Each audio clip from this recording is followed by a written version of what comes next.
こんにちは。クリックしてくれてありがとうございます。今回私のブログを読んでくれた X、旧 Twitter のフォロワーさんから質問があって、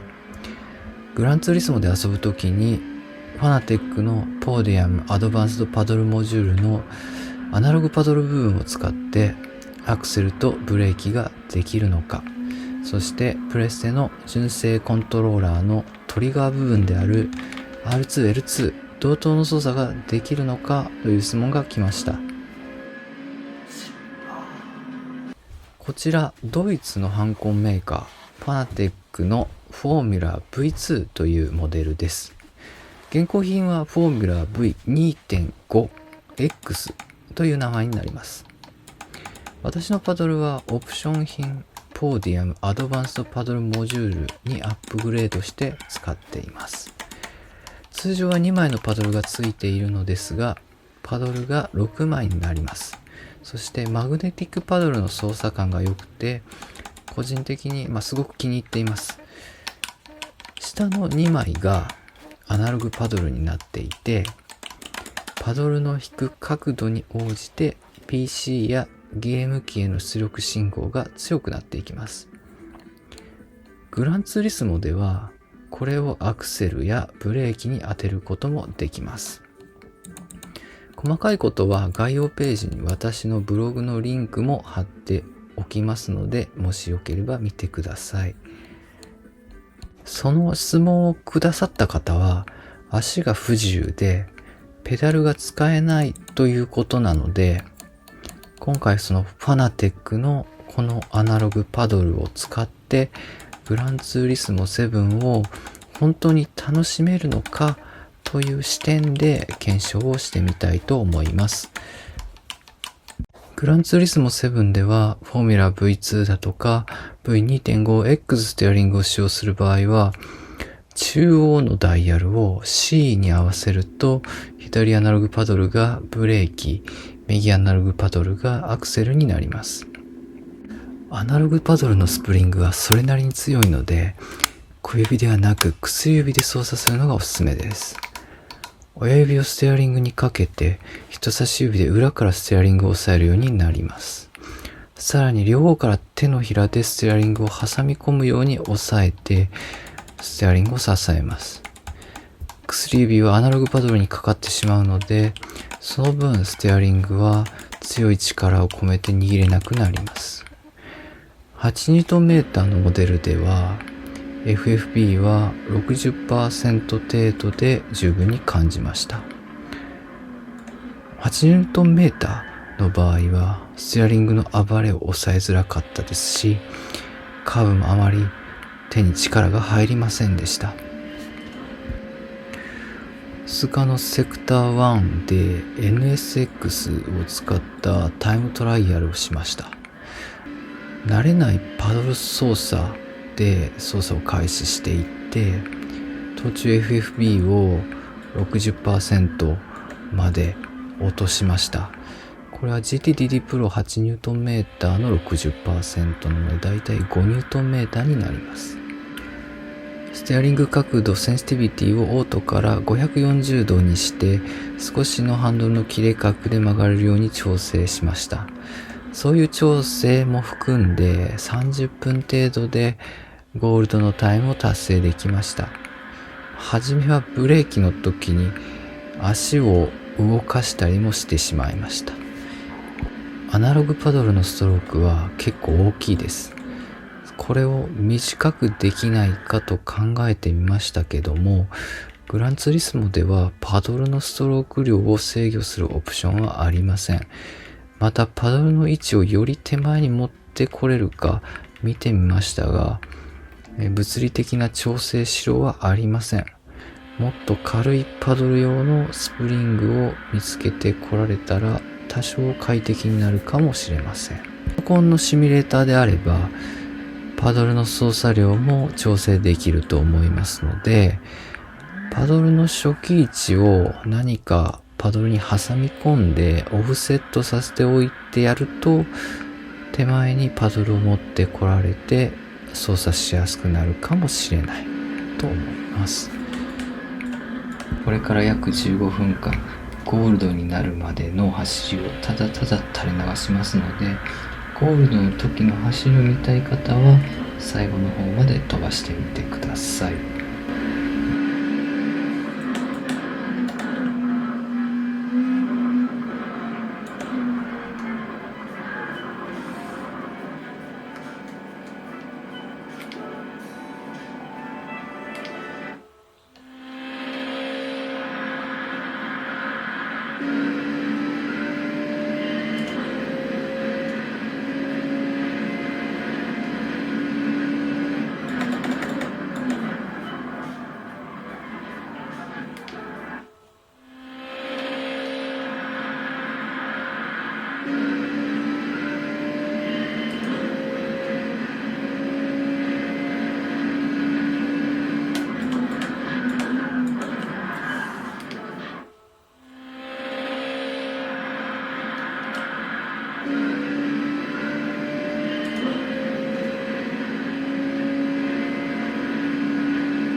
す。